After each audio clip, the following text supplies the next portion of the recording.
El objetivo del sistema, antes de establecer el control, la variable debe ser censada por algún dispositivo que responda a los cambios en dicha cantidad y valor de la variable. Eso quiere decir, escojan bien sus termopares o escojan bien sus dispositivos que se conoce como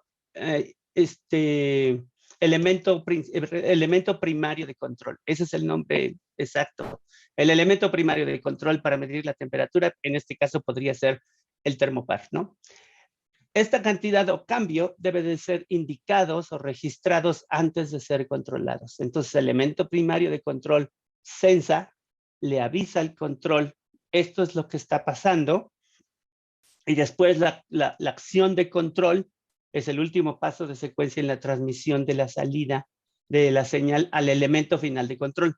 Por ejemplo, si mi horno es eléctrico y tengo un termopar, que es mi elemento primario de control, el elemento final de control en este caso sería el SCR, que es el que controla la señal de salida de corriente hacia las resistencias.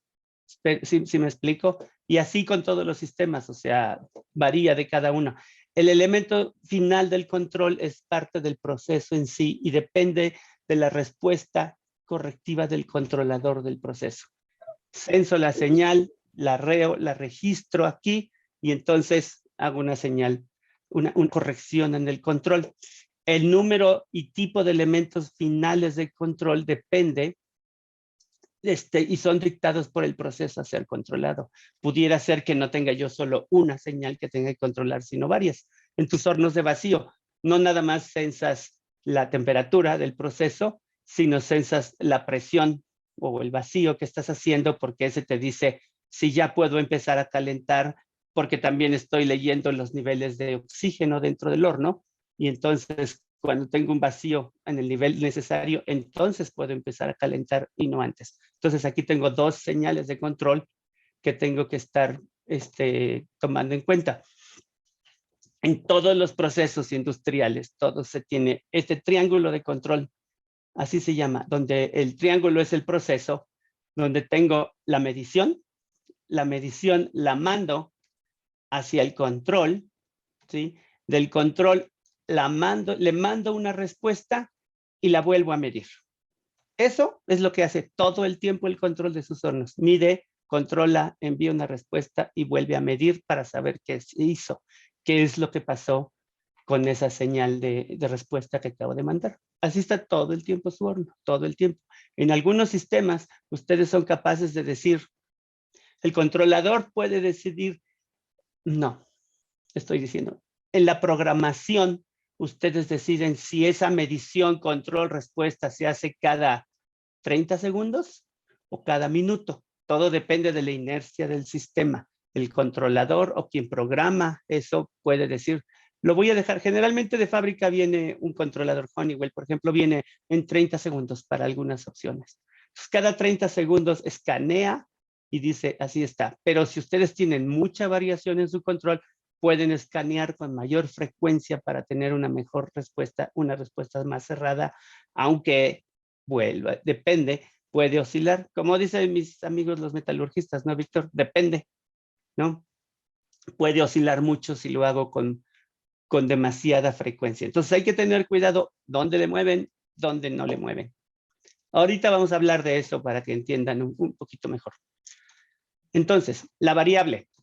En todas las variables que se pueden identificar en un proceso de calefacción, 4 son las más importantes. La temperatura, la presión, el flujo y en algunos casos la atmósfera del horno. Si su horno es de atmósfera o en tu horno de vacío, pues también el vacío es muy importante saber qué nivel de vacío tengo porque cada proceso tiene un distinto nivel de vacío requerido para poder empezar, terminar o seguir con el proceso, ¿no?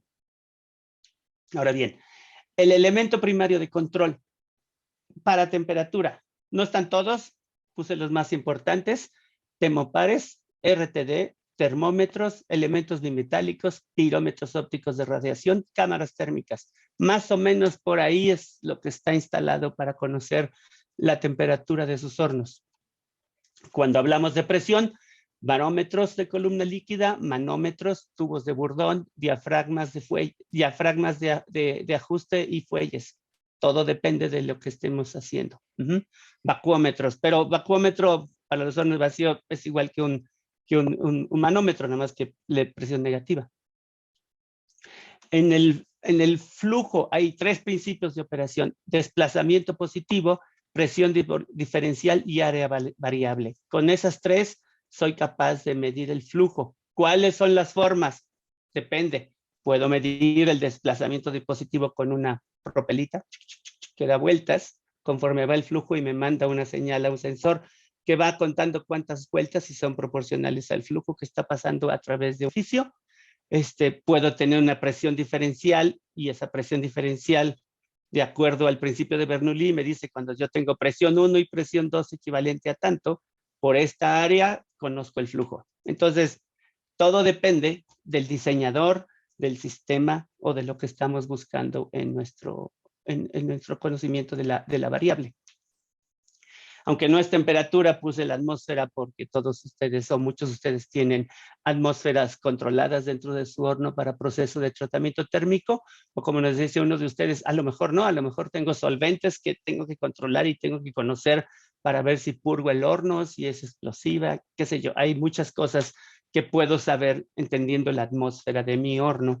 Tenemos un cliente por ahí que dice: es que quiero saber cuánto oxígeno tengo, aunque no es lo que quiero.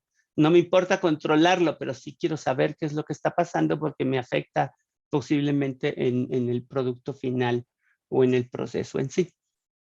Vamos a dedicarnos a 2 de 3 de ellas nada más. El principio de operación de los termopares. La unión de 2 metales disímiles generan una fuerza electromotriz EFM que en presencia de temperatura, esta EFM genera milivolts. ¿Sí? El termopar está hecho de 2 materiales que están íntimamente unidos, primero torcidos y después soldados en la punta, para así generar una fuerza electromotriz. ¿Correcto, Víctor? Dependiendo del material que estemos, de los materiales con los que estemos utilizando en el termopar o del cual esté fabricado. Por ejemplo, los termopares tipo J están hechos de hierro constantano, trabajan más o menos en este rango de operación. Para cada uno de estos rangos de operación existen tablas que no las utilicen porque solamente se usan para calibración.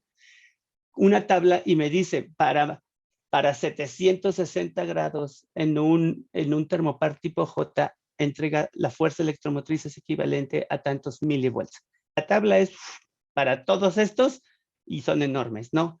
La gente que calibra los termopares como GTS así lo hace, o sea, pone los termopares, le manda una señal de milivolts, la lee el termopar y le dice, son tantos grados. Y así es como se calibra. Obviamente, todos los equipos tienen que estar calibrados para poder hacer este ajuste, ¿no? Ahora bien,